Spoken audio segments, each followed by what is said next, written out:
The courtroom smelled of old paper, sweat, and quiet judgment, the kind that seeps into your skin before anyone ever speaks. Wooden benches creaked under the weight of people who had already decided who was guilty and who was worthless. At the center of it all stood a man with worn shoes, trembling hands, and tired eyes that had seen far too many sleepless nights. He was a poor single father, alone, surrounded by power he did not understand, while the judge looked down at him and laughed. What no one in that room knew was that this broken man was carrying a truth powerful enough to shake the very foundation of justice itself. Before we dive deeper into this story, take a moment to pause. If you believe in kindness, second chances, and the idea that people are more than what they look like, please like this video, share it with someone who needs hope today, subscribe to the channel for more real and meaningful stories, and tell us in the comments where you're watching from.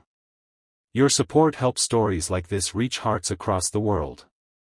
The man's name was Daniel Whitmore, and life had not been gentle with him. He was 39 years old but looked much older, his face carved by years of stress and quiet sacrifice. Daniel lived in a one-room apartment above a closed-down grocery store, where the walls were thin and the roof leaked whenever it rained.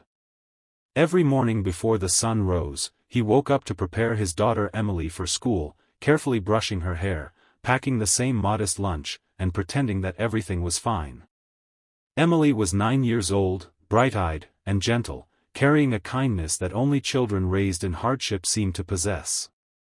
She never complained, never asked why other kids had more, and never questioned why her father's smile sometimes disappeared when he thought she wasn't looking. Daniel had once been someone else. Years ago, he had worn tailored suits, walked through marble hallways, and carried the weight of the law on his shoulders. But life had shattered in a single, cruel season. His wife, Margaret Whitmore, had died suddenly from an undiagnosed heart condition, collapsing one evening while setting the dinner table.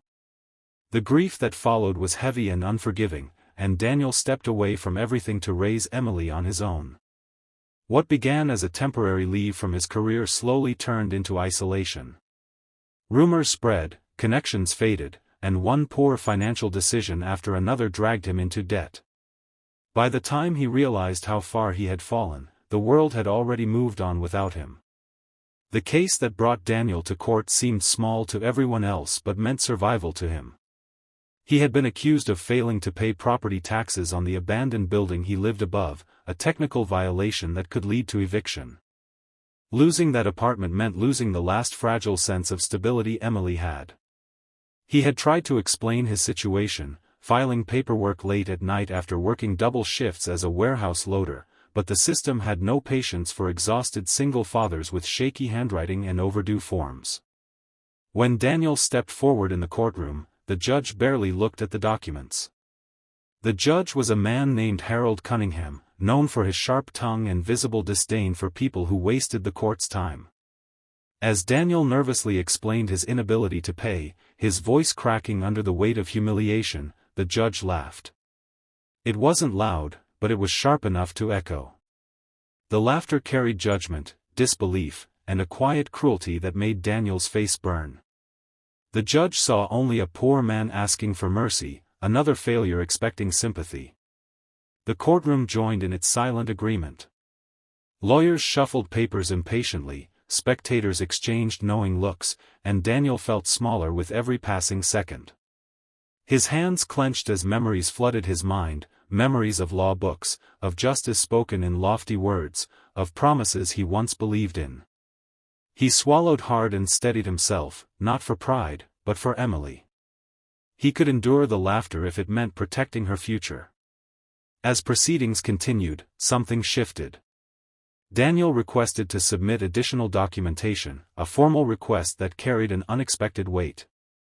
The judge, annoyed, waved him on. Daniel slowly reached into his worn briefcase, the same one he had carried for over 20 years, its leather cracked and faded. Inside were papers he had not planned to reveal that day. His heart pounded as he placed them carefully on the desk. The air in the room changed as the judge glanced at the first page. His smile faded. He leaned closer, reading again, slower this time. A murmur rippled through the courtroom as the judge's face tightened, his posture stiffening. The document bore an official seal, unmistakable and powerful. It was an identification record, long expired but still valid enough to tell a story no one expected. Daniel Whitmore was not just a struggling single father. He was a sitting Supreme Court justice, one who had quietly stepped away from public life under a legally sanctioned leave that had been extended indefinitely. His name had been removed from headlines, his position filled temporarily, but his authority had never been revoked. The man being laughed at was one of the highest judicial figures in the country. Shock spread like wildfire. The judge's hands trembled as he flipped through the pages, his earlier arrogance dissolving into panic. The courtroom that once dismissed Daniel now stared in disbelief. This wasn't a trick or a lie. It was a truth hidden beneath poverty, grief, and sacrifice. Daniel stood silently, not enjoying the moment, not seeking revenge. His eyes were calm, but heavy with something deeper than anger. He explained, through written statements and verified records, how he had stepped away to raise his daughter, how he had chosen anonymity over power, and how the system he once helped shape had failed him when he became invisible. He revealed that he had come to court not to expose himself, but to see firsthand how justice treated the vulnerable. The judge who had laughed moments earlier could barely meet Daniel's gaze. The power dynamic had flipped, but the lesson went far beyond titles. This was not about embarrassment or authority, it was about empathy. Daniel had walked into that courtroom as a poor man because the world only respects what it can see.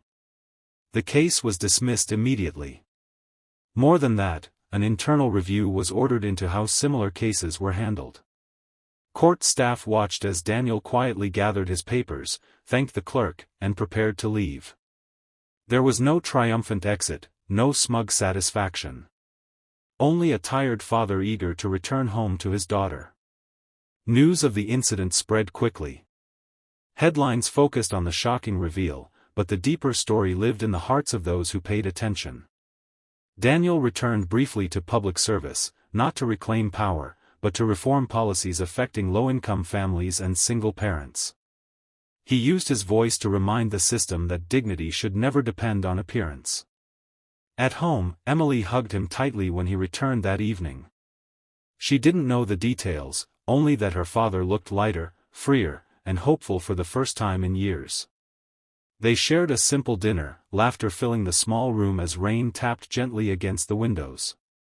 For Daniel, that moment meant more than any courtroom victory. The judge who laughed never forgot that day. Neither did the clerks, the lawyers, or the spectators. They learned that justice isn't just about laws and titles, but about seeing the humanity standing in front of you. They learned that anyone, no matter how broken they appear, carries a story you do not know. As this story comes closer to its end, take a moment to reflect. If this journey moved you, if it made you think differently about how we judge others, please like this video, share it with someone who needs a reminder of compassion, and subscribe to the channel so you don't miss stories that touch the soul.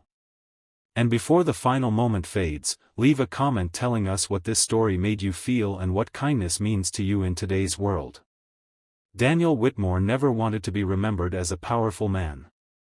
He wanted to be remembered as a good father, and as someone who proved that humility and strength can exist in the same heart. In a courtroom where laughter once echoed, a quiet truth was revealed, and it changed everything.